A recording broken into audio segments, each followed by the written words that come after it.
Hello students, this is our chapter number 5 of class 4th EVS, Anita and the honeybees, Anita और उसकी मधुमक्खियाँ। Students, this is a true story of Anita Kushwaha. She is a girl star. Girl Stars is a project which tells extraordinary tales of ordinary girls who have changed their lives by going to school. Girl stars एक project है जो साधारण लड़कियों की असाधारण कहानियों के बारे में बताता है जिन्होंने स्कूल जाकर अपनी लाइफ्स को चेंज कर लिया। ऐसे ही अनीता ने भी पढ़ाई के थ्रू एजुकेशन लेकर अपनी एक पहचान बनाई। तो अनीता के बारे में हम इस चैप्टर में पढ़ेंगे। अनीता कुशवाहा जो कि बिहार के मुजफ्फरपुर डिस्ट्रिक्ट के एक विलेज बोचाहा विलेज में रहती है। बिहार की लोकेशन हम देखेंगे, ये बिहार की लोकेशन है इंडिया के मैप में। अभी हमारे इंडिया में 28 स्टेट्स हैं और 8 यूनियन टेरिटरीज हैं। बिहार भी उनमें से एक स्टेट है। लास्ट ईयर ही भारत सरकार ने जम्मू कश्मीर जो कि एक स्टेट था उसको यूनियन टेरिटरीज में डिवाइड किया, जिसमें जम्मू कश्मीर और लद्दाख जम्मू कश्मीर और लद्दाख 2 यूनियन टेरिटरीज बनाई गई। अब 28 स्टेट्स और 8 यूनियन टेरिटरीज हैं। तो अनीता बिहार में रहती थी, बोचाहा विलेज में। वो अपने पेरेंट्स के साथ रहती थी और अपने 2 छोटे भाइयों के साथ। अभी वो कॉलेज में जाती है और पढ़ाई के साथ साथ बच्चों को भी पढ़ाती है और मधुमक्खियाँ भी रखती हैं।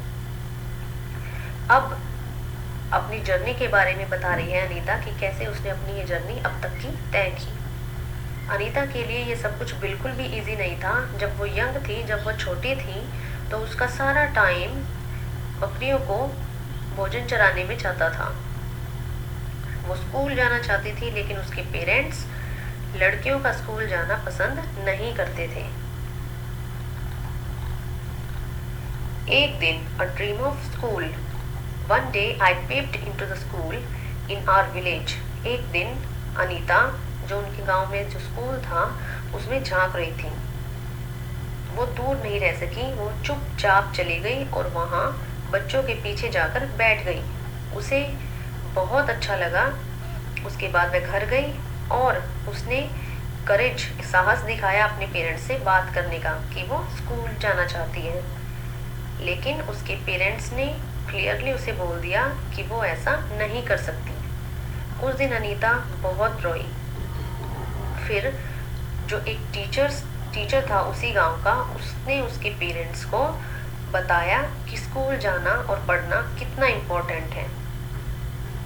The teacher told them that they would not have to pay anything for her education up to class 5। उस टीचर ने उन्हें बताया कि अनीता की शिक्षा के लिए 5th क्लास तक उन्हें कोई फीस देने की ज़रूरत नहीं पड़ेगी, कुछ भी पे करना नहीं पड़ेगा। The teacher said that it was the right of every child to go to school. यह हर एक बच्चे का अधिकार है कि वो स्कूल जाए।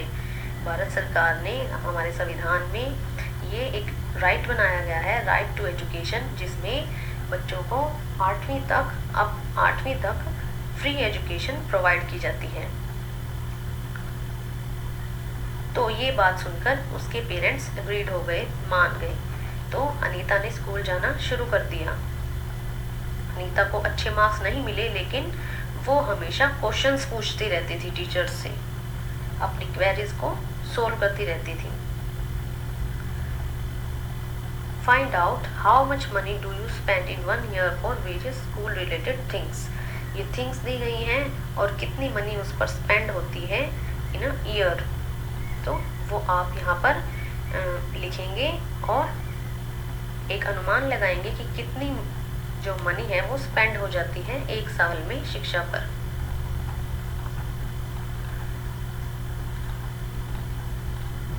Staying in school.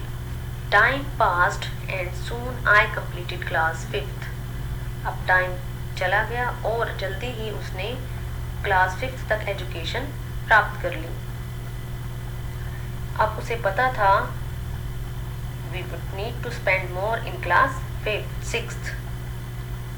My parents said that it was time for me to leave school. अब 5th तक एजुकेशन फ्री थी, तो 6th में उन्हें इसके ऊपर स्पेंड करना पड़ता मनी, तो उसके पेरेंट्स ने उसे अपनी जो स्टडी थी उसे छोड़ने के लिए कहा कि अब वो और नहीं पढ़ सकती। तो इसके लिए अनीता ने एक रास्ता निकाल लिया, उसने छोटे बच्चों को पढ़ाना शुरू कर दिया। छोटे बच्चों को पढ़ाने से उसे जो भी मनी मिली उससे उसने अपनी स्टडी को कंटिन्यू किया। एक स्वीट मेमोरी अनीता ने शेयर की है। I remember some older boys in my village also used to teach young children. उसकी गांव के कुछ बड़े लड़के भी टीच करते थे, बच्चों को ट्यूशन देते थे। They did not like it when I started teaching. उन्हें ये पसंद नहीं आया जब उसने टीचिंग स्टार्ट की। They started to scold and scare the children so that they would not come to me. उन्होंने बच्चों को डराना शुरू कर दिया जो अनीता के पास आते थे। For some time all the children except two stopped coming to me. 2 बच्चों को छोड़कर बाकी सभी बच्चों ने अनीता के पास आना बंद कर दिया। But soon they all came back because I used to teach them with love and care.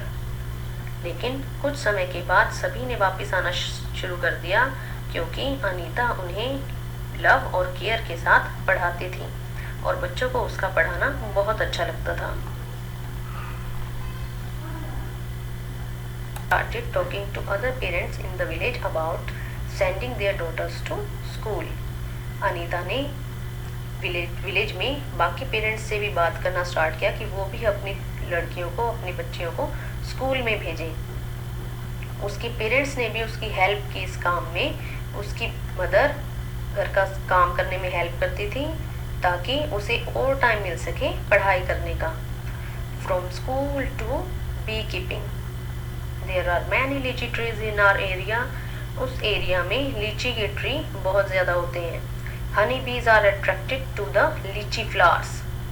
Honey बीज लीची फ्लावर्स के अट्रैक्ट होती है, लीची फ्लावर से अट्रैक्ट होती है और उसका नेक्टार लेती है। Many people do beekeeping and collect honey. और वहाँ पर बहुत लोग बी कीपिंग करते हैं, मधुमक्खी पालन करते हैं और उसका हनी इकट्ठा करते हैं, शहद इकट्ठा करते हैं। I thought that I could also do this. उसने सोचा कि मैं भी ऐसा कर सकती हूँ। I joined a course run by the government to learn about this. इसके लिए अनीता ने एक कोर्स किया जो कि गवर्नमेंट द्वारा करवाया जाता था। I was the only girl in this course. और वो उस कोर्स को करने वाली अकेली लड़की थी। During my training I found that honey bees lay their eggs from October to December. उसने पाया कि हनी बीज मधुमक्खियाँ अक्टूबर से दिसंबर तक अपने अंडे देती हैं और यही एक बेस्ट टाइम है बी कीपिंग स्टार्ट करने का। Becoming a bee keeper,